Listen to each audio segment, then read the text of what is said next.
আপনাদের মসজিদের খতিবে মুকাররম বিশিষ্ট আলেমে দ্বীন হযরতুল আল্লাম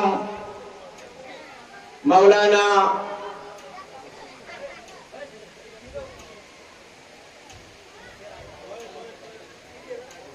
আবু জাফর সাহেব, আজকের মাহফিলে উপস্থিত অন্যান্য উলামায়ে কেরাম, সামিনে জাম, বিশেষ করে যিনি আজকের মাহফিলে আসা আলোচনা পেশ করার কথা ছিলেন, মানবতার ফেরিওয়ালা গৌসিয়া কমিটির একনিষ্ঠ খাদেম হুজুর কিবলায়ে আলমের রুহানি সন্তান অ্যাডভোকেট মুসাইবউদ্দিন বখতিয়ার ভাই সহ অন্যান্য অতিথিবৃন্দ, আমার সামনে উপবিষ্ট অত্র এলাকার মুরব্বী বাবারা, নওজোয়ান ভাইয়েরা, বিশেষ করে কলেজ, ইউনিভার্সিটি, বিশ্ববিদ্যালয়ের ছাত্র ভাইয়েরা, পদ্মার আড়ালের পদ্মনিসীন মা ও বোনেরা, মাইকের আওয়াজ যতটুকু পর্যন্ত পৌঁছের সর্বস্তরের নবী প্রেমিক, অলি প্রেমিক মুসলিম উম্মাহ, আবারও সালাম দিচ্ছি, একটু উচ্চ আওয়াজে উত্তর দেন, আসসালামু আলাইকুম ওয়া রাহমাতুল্লাহ। আল্লাহ রাব্বুল আলামিন জাল্লা শানুহুর দরবারে কালিমাতুশ শুকুর এবং সুজুদ আদায় করছি অবনত মস্তকে, যেই মুনিব আমার মতো গুনেগারকে আজকের এই আজিমুশ শান নূরানি ঈমানি রূহানি মাহফিলে যথাসময়ে উপস্থিত হওয়ার তৌফিক দান করেছেন। আপনাদেরকে হাজারো মানুষ থেকে নির্বাচিত করে একটা একটা জান্নাতের টিকিট দিয়ে আজকের এই জান্নাতের বাগানে এসে বসার এবং কিছু কথা শোনার ধৈর্য, শক্তি, সুযোগ আল্লাহ রাব্বুল আলামিন দান করেছেন। ওই মহান রব্বুল ইজ্জতের দরবারে কালিমাতুশ শুকর আদায়ার্থে সমস্বরে একবার চিৎকার দিয়ে বলি আলহামদুলিল্লাহ। লাখো করোড় দুরুদ ও সালামের নজরানা পেশ করছি। দয়া করে ডান পাশে বাচ্চাগুলিকে আপনারা কন্ট্রোল করেন। আমি এই বাচ্চাদেরকে একটু নিস্তব্ধ রাখার জন্য দয়া করে, যদি ডিস্টার্ব করে বাহির করে দিন, মাহফিল বিশৃঙ্খলা হয়ে যাবে। কারণ কোরআন সুন্নাহর কথা বলতে বসেছি, এখানে অন্য কোনো মিটিং এ বসি নাই। কথা ঠিক না ঠিক? আওয়াজ দিয়ে বলেন ঠিক না ঠিক? বিদায় এখানে যদি ডিস্টার্ব করা হয়, হয়তোবা আমার ভুল হবে, আমার ভুলটার কারণে আপনারা 1000 মানুষ ভুলে নিমজ্জিত হবে। কথা ঠিক না ঠিক? বিদায় দয়া করে যারা আছেন ইশারায় বাচ্চাগুলিকে কন্ট্রোল করেন। আল্লাহ বুঝার তৌফিক দান করুক, আমিন বলেন। লাখো করোড় দুরুদ ও সালামের নজরানা পেশ করছি। আমার কথা খেয়াল করবেন, প্রত্যেকটা শব্দের ভিতরে 1 ঘন্টার ওয়াজ বলবো। লাখো করোড় দুরুদ ও সালামের নজরানা পেশ করছি ওই নবী, যেই নবী পদদলিতে, যেই নবীর কদম মোবারকা জমিনে বাজার কারণে, লাগার কারণে, স্পর্শের কারণে আল্লাহ গোটা পৃথিবীর জমিনকে উম্মতের জন্য মসজিদে রূপান্তরিত করে দিয়েছেন। উচ্চ আওয়াজ দিয়ে বলুন আল্লাহু আকবার। যেই নবীর কদম মুবারকের কারণে গোটা জমিনকে আল্লাহ মসজিদে রূপান্তরিত করেছেন, ওই নবীর উপর দুরুদ ও সালাম পেশ করছি। যেই নবীর বেলাদতের কারণে আল্লাহর ওয়াহদানিয়তের প্রচার এবং প্রকাশ তথা ওয়াহদাহু লা শারীক, আল্লাহ যেন এক, অদ্বিতীয়, একক, এই কথা সৃষ্টির কানে পৌঁছেছে, যার মাধ্যমে, যার বেলাদতের মাধ্যমে ওই নবীর উপর দুরুদ ও সালাম পেশ করছি, যেই নবীর জন্য স্বয়ং স্রষ্টা পাগল। আরেকটু আসতে বলেন, আরেকটু আসতে বলেন। বাঙালি বড় উল্টা চলতে পছন্দ করে, আসতে বললে জোরে বলে, জোরে বললে আসতে বলে। যার বেলাদতের কারণে লাউলা কালামা আযহারতুর রুবুবিয়াতা, আল্লাহ বলতে যায়, হাবিব, আমি যদি আপনাকে এই পৃথিবীতে না পাঠাই করতাম আমি যেন এক অদ্বিতীয় একক সত্তা, এটা কোনোদিন সৃষ্টির কানেই যেত না। আমি আপনার মৌলুদ বেলাদতের কারণে আমি আল্লাহ প্রচার হয়েছি, বিদায় আপনার বেলাদতে আমি খোদাও খুশি, 18,000 আলমও খুশি। ওরা আওয়াজে বলুন সুবহানাল্লাহ। কথা খেয়াল করবেন বাবা, আমি আবার ওই যে সচরাচর নাটকীয় আলোচনা করতে জানি না, এটা আমার অভ্যাস নেই। ওই নবীর দুরূদ ও সালাম পেশ করছি, যেই নবীর শুভ আগমনের কারণে সমস্ত পৃথিবী আজকে পুত্তলিকতা থেকে, পাথর পূজা থেকে, সূর্য পূজা থেকে, অগ্নি পূজা থেকে, মূর্তি পূজা থেকে, বহু ঈশ্বরবাদিতা থেকে এক আল্লাহর ইবাদত করা শিখেছে। ওই নবী মুহাম্মদুর রাসূলুল্লাহ সাল্লাল্লাহু তাআলা আলাইহি ওয়াসাল্লামের দরবারে দুরূদ ও সালাম পেশ করছি, ওই নবীর কদমে দুরূদ ও সালাম পেশ করছি। আমার নবী দু জাহাজ সরকারে দু আলমের নূরি কদমে, যিনি হচ্ছেন রাহমাতাল লিল আলামিন, হাউজে কাউসারের মালিক, শাফাতে কুবরার মালিক, লওয়ায়ে হামদের মালিক, মাকামে মাহমুদের মালিক, উম্মতের কান্ডারি, জান্নাতের মালিক, রাহমাতুল লিল আলামিন, বিল মুমিনিনের রাউফুর রহিম, যাকে আল্লাহ কোরআনে ইয়াসিন বলেছেন, যাকে তাসিন বলেছেন, যাকে কাফা বলেছেন, যাকে আল্লাহ রাহমাতুল লিল আলামিন বলেছেন, যাকে আল্লাহর কুল কায়নাতে শুধু মুসলমানের জন্য নয়, মুসলমান, ইহুদি, নাসারা, খ্রিস্টান, বৌদ্ধ, শিখ, জুম্মা, চাকমা, ত্রিপুরী, সমস্ত সৃষ্টি জগতের জন্য যাকে রহমত বানিয়ে পাঠিয়েছেন, ওই নবীর উপর দুরূদ ও সালামের নজরানা পেশ করছি। ওই নবীর কদমে দুরূদ এবং এই সালামের নজরানা পেশ করছি, যিনি গোটা বিশ্ব মানবতার একমাত্র উপযুক্ত শিক্ষক, উম্মতে মুহাম্মাদির রুহানি চিকিৎসক, উভয় জাহানের দুলহা, উম্মতের কান্ডারি নবী মুহাম্মদুর রাসূলুল্লাহ সাল্লাল্লাহু তাআলা আলাইহি ওয়াসাল্লামের নূরি কদমে আল্লাহ আমাদের পক্ষ থেকে তার হাবিবের নূরি কদমে আমাদের দুরূদ ও সালামকে কবুল করুন। উচ্চ আওয়াজে বলুন আমিন। আর আওয়াজের শব্দ তো এটা এই কি কই, এটা বিএস ফ্যাক্টরি পর্যন্ত যাইতো না মদিনায়, এই আওয়াজ কষ্ট নতো, একটু বড় করে আওয়াজ দিবেন। সামিনে কেরাম, কালামে পাক 30 নম্বর পারা, সূরা আল ইনশিরা, আয়াত নম্বর 4 আপনাদের সামনে তিলাওয়াত করেছি। যদি রাব্বুল ইজ্জত আমাকে তৌফিক দান করেন, আপনারা যদি দোয়া করেন, উলামায়ে কেরাম যদি সহযোগিতা করে, মদিনা ওয়ালা যদি রহমতের হাতটা মাথার উপর দিয়ে দেয়, আল্লাহর যদি করুণা হয়, আয়াতকে সামনে রেখে এমন দুই একটি কথা আল্লাহ আপনাদের সামনে উপস্থাপন করার তৌফিক দান করুন। আমি গুনাহগারকে যেই কথাগুলি আমি আমার জন্য এবং আপনাদের জন্য, উভয় পক্ষের জন্য হেদায়েতের মশাল হয়ে যায়। উচ্চ আওয়াজে বলুন আমিন। আর আওয়াজে বলেন আমিন। সামিনে কেরাম, নবীর প্রশংসা, আল্লাহর আজমতের বয়ান শুনলে আপনাদের কাছে কি ভালো লাগে না খারাপ লাগে?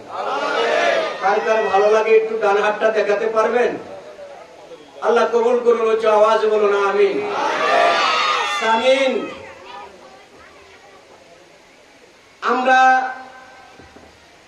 যারা উম্মতে মুহাম্মাদি, আমার কথাগুলি শিক্ষিত সমাজের কাছে অনুরোধ করব, বাবা আপনি আমাকে সংশোধন করে দিতে পারবেন যদি কোথাও ক্রস করতে, আর না হয় আপনি হৃদয়ের কান দিয়ে কথাগুলি শুনেন। আমরা যারা উম্মতে মুহাম্মাদি, আমরা যদি আমাদের পাগুলি উপরের দিকে দেই, মাথাটা নিচের দিকে দিয়ে জন্মের পর থেকে মৃত্যু পর্যন্ত আমাদের নবীর শুকরিয়া আল্লাহর দরবারে আদায় করি, নবীর শুকরিয়া আদায় করা আমাদের পক্ষে সম্ভব নয়।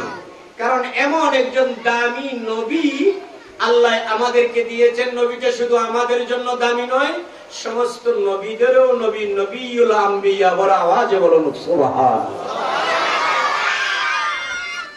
আপনাদের কতিবে মুকাররম শেষ কথা, আমি আসার পূর্বে যে কথাটা বলেছেন, বাইতুল্লাহ আল্লাহর ঘর, বাইতুল্লাহর সামনে এতটুকু বড় এক খণ্ড পাথর আছে যেটার নাম মাকামে, আর আওয়াজে মাকামে ইব্রাহিম, আরেকটু আওয়াজে মাকামে ইব্রাহিম। আমার মনে হয় আমার সভাপতি সাহেব, মুরব্বীরা, ওনারা হজ করেছেন, যারা হজে গিয়েছেন আপনারা দেখেছেন মাকামে ইব্রাহিম।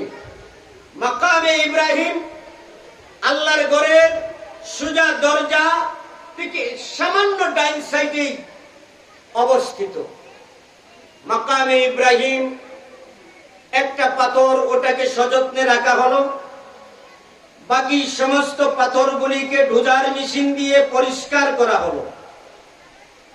আমার প্রশ্ন হচ্ছে, হাতিমের ভিতর যে জায়গাটার মধ্যে মাতা হাজিরা গিয়ে চক্কর লাগায়, ওই জায়গাটার মধ্যে অসংখ্য পাথর ছিল, সমস্ত পাথরগুলিকে অপসারণ করা হয়েছে, মাকামে ইব্রাহিমকে সযত্নে তাজিমে সম্মানে ওই জায়গার মধ্যে বসিয়ে রাখা হয়েছে। কারণ কি? এটাও পাথর, ওইগুলাও কথা বলেন না, এটাও পাথর, ওইগুলাও পাথর। এটাকে কেন সযত্নে রাখা হলো? বাকিগুলিকে ডোজার মেশিন দিয়ে কেন পরিষ্কার করা হলো? লম্বা কথা বলার সুযোগ নেই, একবারে সংক্ষিপ্ত কথা হচ্ছে, মাকামে ইব্রাহিম এটা যদিও একটা পাথর, কিন্তু এই পাথরটা শুধু পাথর নয়, এটা মিলাদুন নবীর স্টেজ। বড় আওয়াজে বলুন সুবহান।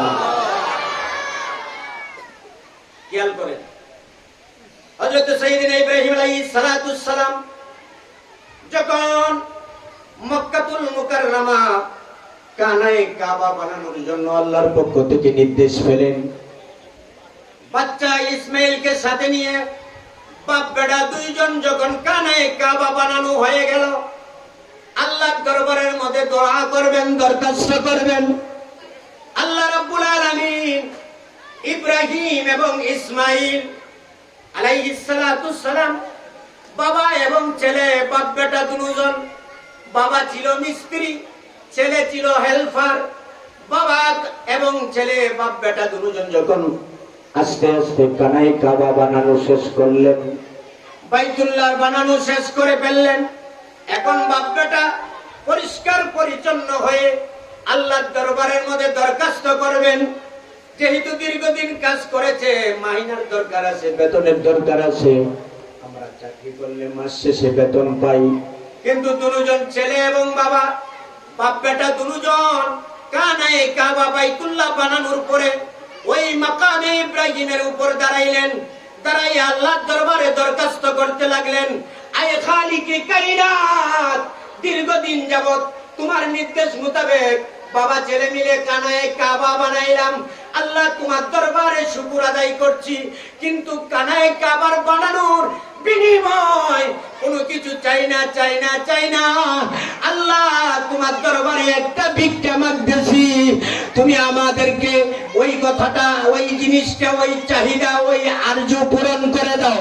আবার আল্লাহ বলে, ইব্রাহিম যা চাওয়ার চাও, আমি আল্লাহ তোমার চাহিদা পূরণ করে দেব।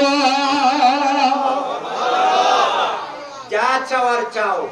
ইব্রাহিম আলাইহিস সালাতুস সালাম অন্য কিছু চাই নাই, পাথরে দাঁড়িয়ে বলতেছে, আল্লাহ যেই নবীটার কারণে আমি ইব্রাহিমকেও বানাইলা, ওই নবী মুহাম্মদকে আমি ইব্রাহিমের বংশ দিয়ে দাও। আর আওয়াজে আল্লাহ বলে, আই মাহবুব জান, আমি কবুল করলাম। সুবহানাল্লাহ বলেন। আমরা নামাজের মধ্যে যে দুরূদ শরীফ পড়ি, এটা গলত মশহুর, ভুল প্রসিদ্ধ, এটাকে আমরা বলি দুরুদে, কথা কয় না, দুরুদে ইব্রাহিম। নামাজের মধ্যে যে দুরূদ শরীফ পড়ি, আল্লাহ রাব্বুল আলামিন খালিকি কায়নাত আমার নবী রাহমাতুল লিল আলামিনকে যখন ইব্রাহিম আলাইহিস সালাতুস সালাম পাথরের উপর দাঁড়িয়ে আল্লাহর দরবারে সাহায্য চাইলেন, ভিক্ষা চাইলেন, আল্লাহ গো কোনো কিছু চাই না, কানায় কাবা বানাইলাম, তুমি বানানোর সুযোগ দিলা। আল্লাহ এর বিনিময়ে বাপটা একটা জিনিস চাই, তোমার ওই নবীটাকে আমার বংশে দাও, যাতে করে আমি ইব্রাহিমের নাম গোটা পৃথিবীময় তোমার নবীর উসিলায় জিন্দা হয়ে যায়।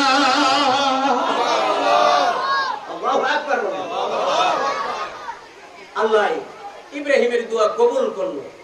দোয়া তো কবুল করেছে, বলতে ইব্রাহিম দোয়া কবুল করেছে ঠিক আছে, কিন্তু যেই জায়গাটার দাঁড়িয়ে তুমি দোয়া করেছো না, ওই পাথরটাকেও আমি স্মরণীয় করে রাখবো। যদি কেউ প্রশ্ন করে মিলাদুন নবীর কোন দলিল আছে না, তখন ওই মাকামে ইব্রাহিমের দিকে আঙ্গুল দিয়ে ইশারা দিয়ে বলে দিও, মাকামে ইব্রাহিম এটা মিলাদুন নবীর স্টেজ। ওরা আওয়াজে বলুন আল্লাহু আকবার।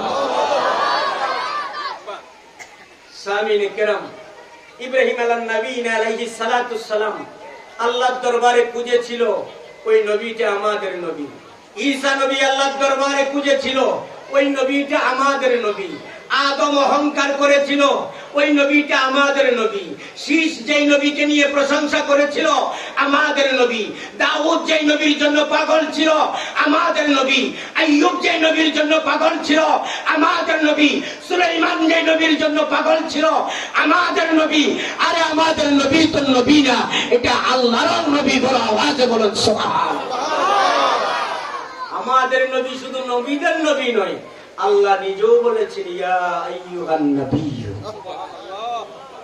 ইয়া আইয়ুহান নাবিয়্যু ইন্না আরসালনাকা শাহিদান ওয়া মুবাশশিরান ওয়া নাযীরা ওয়া দা'iয়ান ইলা আল্লাহি বিইذনিহি ওয়া সিরাজাম মুনীরা।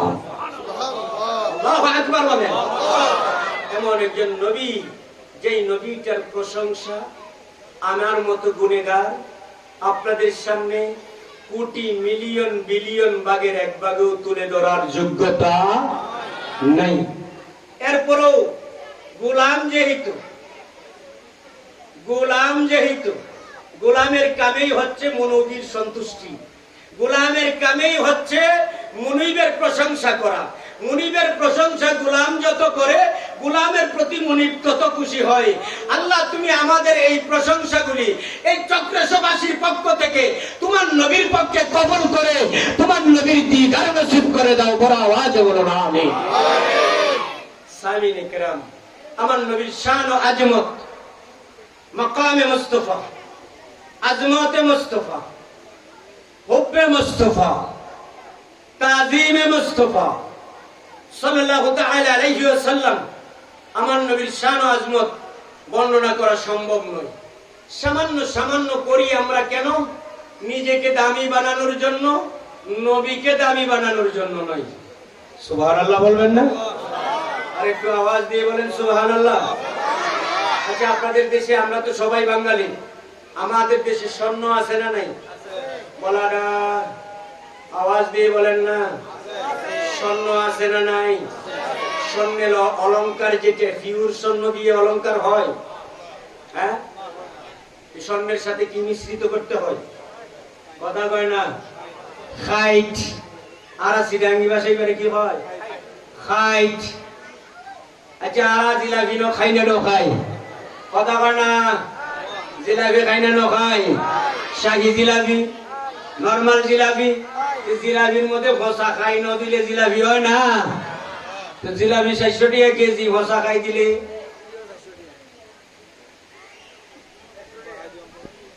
কথা খেয়াল করছেন? বাসি জিলাপি ততক্ষণ জিলাপি হয় না যতক্ষণ ফসা খাই মিশ্রিত করা না হয়। স্বর্ণ ততক্ষণ অলংকার হয় না যতক্ষণ খাই মিশ্রিত করা হয় না। আচ্ছা বলেন, স্বর্ণের কেজি তুলা এখন কত? 1,18,000 সামথিং 18, এখন 38। ওমা 15 দিনে এত দাম? আমি তো যাওয়ার আগে কিনেছি যে 1,18,000 দিয়ে। আচ্ছা যাই হোক, 38। এখন স্বর্ণের কেজি যদি 1,38,000 টাকা বড়ি হয়, খাইটের ওজন, খাইটের বড়ি কত? কথা কয় না। যদি খাইট আলাদা বেচুন, বেচা যাবে? বেচা গেল সামান্য, কিন্তু যখন স্বর্ণের সাথে মিশে স্বর্ণের দাম যা, খাইডের দাম তা। আচ্ছা, ওনারা সিডাঙ্গি মানুষ, এই দানের সাথে সুসা আছে না নাই? সিডা সিডা সিডা আছে না নাই? এটা এই সুনামগঞ্জ সিলেটের ভাষায় বলে সুসা, আর সিডাঙ্গি ভাষায় বলে সিডা। এই দানের সাথে সিডা যেবা থাকে, দান 500 টাকা মন হলে সিডার দাম কত? 500 টাকা। কিন্তু আলাদা সিডা যদি বেচন দাম কম। এই আমাদের মতো যারা আলেম আছি, আমরা যারা নবীর প্রশংসার কথা বলি, নবীর প্রশংসা বয়ান করি, এটা নবীকে দামি বানানোর জন্য নয়। আমি সিডা খাই, আমাকে দামি বানানোর জন্য রাহমাতুল্লিল আলামিনের সাথে সম্পর্ক করেছে। ওরা আওয়াজে বলুন আল্লাহু আকবার। আজকে চক্রসভাসী ইচ্ছে করলে অন্য কোন অনুষ্ঠান করতে পারতেন, কিন্তু করেন নাই। দল মত সব বাদ দিয়েছেন, এক কাতারে কাতার বন্দী হয়ে আমার নবীর মিলাদ বানিয়েছেন। আল্লাহ এই মিলাদের উসিলায় আপনাদের সবাইকে হয়তো আল্লাহর দরবারে আজকে মাহফিল কবুল হলে আমাদের জন্য নাজাতের ব্যবস্থা হয়ে গিয়েছে। বড় আওয়াজে বলেন সুবহানাল্লাহ। সামিনে কেরাম, বিদায় আমরা যারা প্রশংসা করি, আমাদের প্রশংসা এটা সামান্য। আমার নবীর প্রশংসা জমিনে, আসমানে, লা মাকানে, তাহতুস সরা, সিজ্জিন, ইল্লিন, পৃথিবীর রন্ধ্রে রন্ধ্রে রন্ধ্রে আমাদের নবীর প্রশংসা বিরাজিত, চলমান আছে, থাকবে। এমনকি কিয়ামতের দিন, যেদিন আল্লাহ আল্লাহ জিকির বন্ধ হবে, ওই দিন আমাদের নবী মুস্তাফার জিকির জারি থাকবে। ওরা আওয়াজে বলুন আল্লাহু আকবার। নারে তাকবীর, নারে রিসালাত, নারে গাউসিয়া। হযরতুল আল্লামা জনাব মাওলানা শফিকুল ইসলাম সাইদি সাহেব। আপনারা হয়তো বলতে পারেন যে হুজুর এই কথাটা কেমন? আল্লাহর জিকির বন্ধ হবে, নবীর জিকির বন্ধ হবে না? হ্যাঁ বাবা, কোরআন শুনেন। আল্লাহ বলতেছে কালামে পাকে, কুল্লু মান আলাইহা ফান। এমন একটা দিন আসবে, অনুফিখা ফিস সূর, এমন একটা সময় আসবে, দিন আসবে, ওয়াক্ত আসবে, যখন আসমান জমিন সবকিছু চূর্ণ বিচূর্ণ হয়ে সমতল হবে। ওই দিনটার নাম কি? কথা কয় নাকি? কিয়ামতের দিন। ওই দিন মানুষ, জিন, ফেরেশতা যা আছে সব ফান। কুল্লু মান আলাইহা ফান, সব নিঃশেষ হয়ে যাবে, আল্লাহর জিকির বন্ধ হয়ে যাবে। আল্লাহ বলে হাবিব ওয়ারাফা'না লাকা যিকরা, যেদিন আমার জিকির বন্ধ হবে না, আপনি পেরেশান হয়েন না। আমি আল্লাহ লা মাকানে থেকে আপনার উপর আমি জিকির করব। বড় আওয়াজে বলুন আল্লাহু আকবার।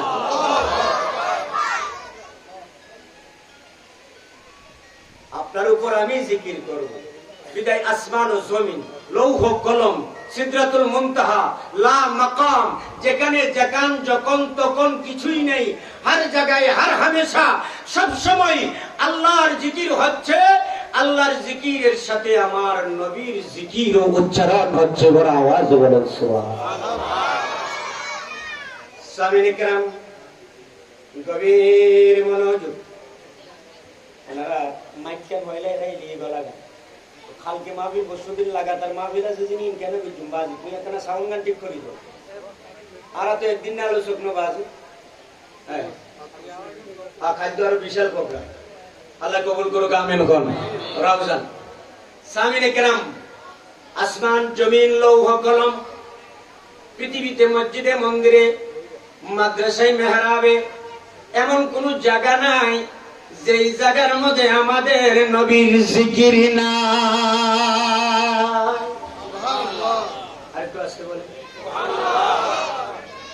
কোরআনের আয়াত দিয়ে প্রথমে বুঝাইলাম, এখন শুনেন বুখারীর হাদিস নেন। সামিনে کرام, বুখারী শরীফ। আবার এই হাদিসটা ইমাম মুসনবী ওনার মুসনবীর মধ্যে বর্ণনা করেছেন। বুখারী শরীফের এক জিলদ নাম্বার আউয়াল 125 নম্বর পৃষ্ঠায় জাবির ইবনে আব্দুল্লাহ রাদিয়াল্লাহু তাআলা আনহু থেকে হাদিসে কারীমা বর্ণনা করা হচ্ছে। নবী দু জাহান সরকার দু আলম সাল্লাল্লাহু তাআলা আলাইহি ওয়াসাল্লাম আমাদের নবীর জিকির শুধু বলন্দ নয়, আমাদের নবীর পা মুবারাকা যদি পাথরের মধ্যে লাগছে, ওই পাথরটা জিন্দা হয়ে আল্লাহ আল্লাহ জিকির করেছে। সুবহানাল্লাহ। আগামী বছর কইয়ে নবীর পা মুবারক যেই গাছের সাথে শুকনা গাছের সাথে লাগছে, ওই শুকনা গাছটা সাথে সাথে জীবিত হয়ে আল্লাহ আল্লাহ জিকিরের মধ্যে মশগুল হয়ে গিয়েছে। সামিনে কেরাম একটা নয় দুইটা নয়, বুখারীর মধ্যে অসংখ্য হাদিস আমার নবীর মুজিজা নিয়ে বর্ণনা করা হয়েছে। ইমামে বুখারীর মধ্যে নকল করেছেন। আমার নবী দু জাহান সরকারে দু আলম সাল্লাল্লাহু তাআলা আলাইহি ওয়াসাল্লাম, ওনার জিকির, ওনার তাজকিরা, আমার নবীর শান আজমত কেমন একটু দেখেন। আমার নবী দু জাহান সরকারে দু আলম যখন মসজিদে নববী বানানো হলো, আমার নবীর জন্য একটা মিম্বর বানানো হলো। ওই মিম্বরটা এখনো আছে।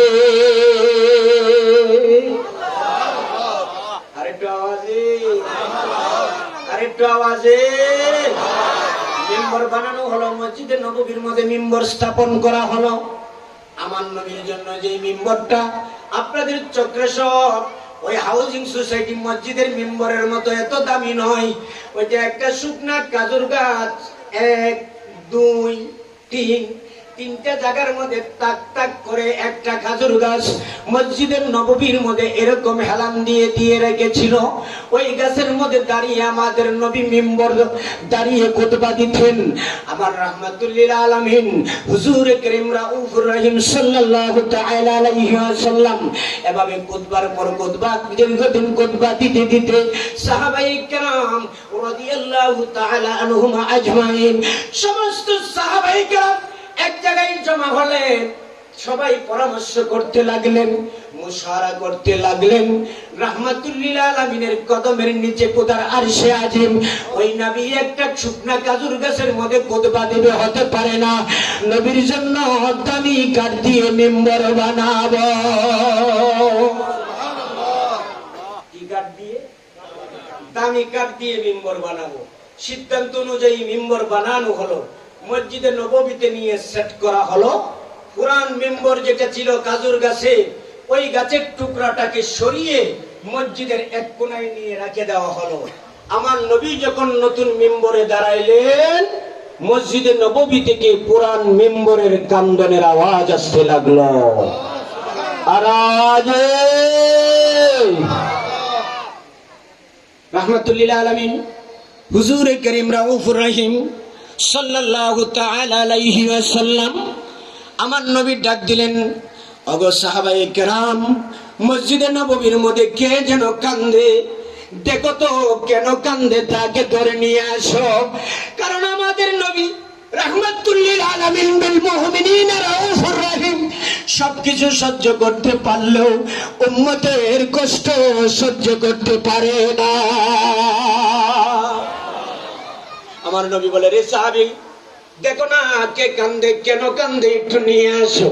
সাহাবায়ে কেরাম একজন অপরজনের চেহারার দিকে তাকায়, তাকিয়ে বলে, ইয়া রাসূলুল্লাহ, মসজিদে নববীর মধ্যে কেউ তো কাঁদে না।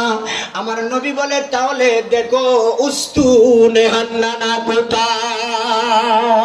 আহা, উস্তুনে হান্নানা মানে ওই খেজুর গাছের টুকরা ওঠা।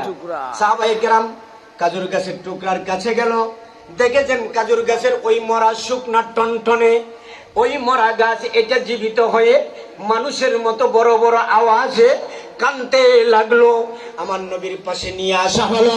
আমার নবীর রহমতের হাতটা কাজুর গাছের উপর রাখলেন, রেখে বলতেছে, রে উস্তুনে হান্নানা, তুমি কেন কাঁদো, ঘটনা কি?